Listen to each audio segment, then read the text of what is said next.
किसान साथियों और मेरे छोटे छोटे व्यापारी भाई लोग जो मेरे पर विश्वास करने वाले, उन लोगों को मैं विश्वास दिलाता हूँ कि आज अभी भारत सरकार के आईएमडी विभाग ने दूसरा सेकंड मानसून की जो फोरकास्टिंग की है, भविष्यवाणी की है, उसके अंदर कोई भी सरकार इतना दबाव डालकर 90% का भी नहीं करवा सकती थी, जबकि वो सच्चाई से जनता को पहले से ही अपने आप को इस परिस्थितियों के अनुसार ढाल ले और आने वाली विकट समस्या का हल कर ले। और आने वाले समय में इस तरह की अगर बरसात की कमी देखी जाएगी जो 90% बताया गया है, को हकीकत में सही नहीं बताने पर विपक्ष और हम लोग उन सरकार को कोसेंगे कि जब आपको पता था कि इस साल मौसम बहुत कमज़ोर रहेगा तो आपने हमको सावचेत पहले क्यों नहीं किया, ताकि हम उसके हिसाब से पानी को खर्च करते या उसके हिसाब से हम पैदावार करते। जहां हम 100 बीघा में बिजाई करते थे वहां हम 20-30 बीघा में बिजाई करते, ताकि अगर मानसून कमज़ोर रहेगा तो पीछे 70% की जो बिजाई की होती वो ख़राब हो जाएगी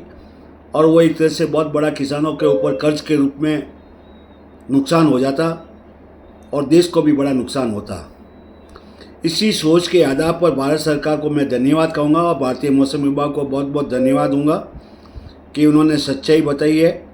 कि इस साल मानसून बहुत कमज़ोर रहेगा और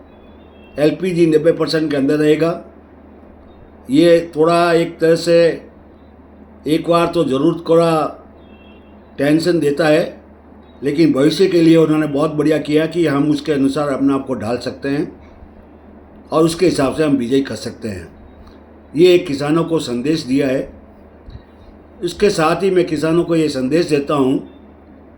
कि जैसा कि मैंने अभी ये जो 25 जून तक की मौसम की जो फोरकास्टिंग आई है भारत सरकार की, जो नक्शे के अंदर देते हैं सितंबर की 4 सप्ताह की, उसके अंदर ऐसा मुझे लगता है कि 25 जून तक सेंट्रल इंडिया छोड़ बॉम्बे तक की ये केरल कर्नाटका तक भी मानसून नहीं आएगा। बहुत कमज़ोर मानसून है और 70% इस समय यहाँ बिजाई होती है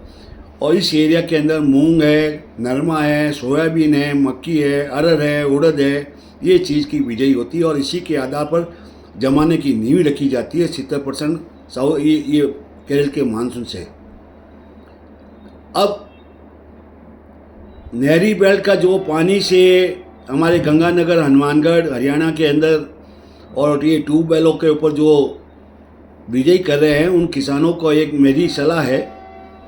कि अब की बार साउथ के अंदर बरसातें कमज़ोर होने से मूंग है, अरहर है, सोयाबीन है, इन चीज़ों की बिजाई कम होगी। 25 जून तक कुछ है नहीं और 25 जून के बाद भी अगर होती है तो वो लेट होगी। लेकिन इस बार राजस्थान के किसानों को जो नहरी बेल्ट में नरमा और मूंग की अधिक से अधिक बिजाई करेंगे, उनको समर्थन मूल्य से भी ऊपर के पैसे मिलेंगे, मूंगफली के भी मिलेंगे। और यहाँ से नहरी बेल्ट से जो भी मूंग है वो पूरे भारत को सप्लाई होगा, साउथ तक जाएगा, कर्नाटका तक जाएगा, आंध्र प्रदेश तक जाएगा, क्योंकि वहाँ फसल नहीं होगी समय पर और वहाँ पर सनी होने से किसानों का मूंग 9,000 से 9500 रुपये तक मंडियों में माल लाओगे तब तक आपको पैसे मिल जाएंगे, इतने अच्छे पैसे मिलेंगे। जबकि गवार का आपको अच्छे समर्थन मूल्य नहीं है और 1 बीघा के नहरी बेल्ट में 2 क्विंटल गवार होता है, 5500 से 5,000 से 5500 के बीच में 10 से 12,000 मिलता है और मूंग के अंदर 60 से 70,000 रुपये प्रति बीघा मिलेगा। और सबसे बड़ी बात आपकी एक तरह से भलाई भी होगी कि भारत के मानसून कमज़ोर के कारण गरीब की थाली में से दालें गायब नहीं होगी और तेल गायब नहीं होगा, तिलहन गायब नहीं होगी मूंगफली की ज़्यादा से ज़्यादा बिजाई करने से। किसान भाइयों, आपको पैसा तो अच्छा मिलेंगे, लेकिन एक धर्मार्थ का काम भी होगा कि आप तिलहन और दलहन का अधिक से अधिक बिजाई करेंगे, साथ में मोटे अनाज बाजरा का भी करेंगे, तो इस साल देश के अंदर जो मानसून का संकट है उस संकट के कारण से भूखमरी से लोग मरेंगे नहीं और एक तरह से आपका परोपकार होगा, आपकी तरफ से एक धर्मार्थ काम समझो, परोपकार काम होगा कि आप भारत की 140 करोड़ की जनसंख्या में से को भूख से मरने से रोकोगे। इसलिए मैं आपसे अपील करता हूं कि इस बार पानी की कीमत को समझते हुए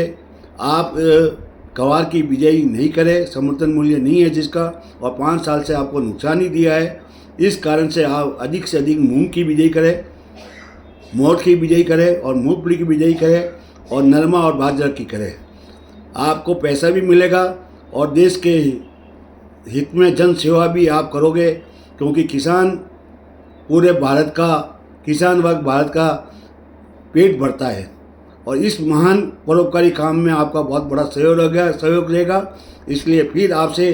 हाथ जोड़ के रिक्वेस्ट करता हूँ कि गवार की जगह या मूंगफली,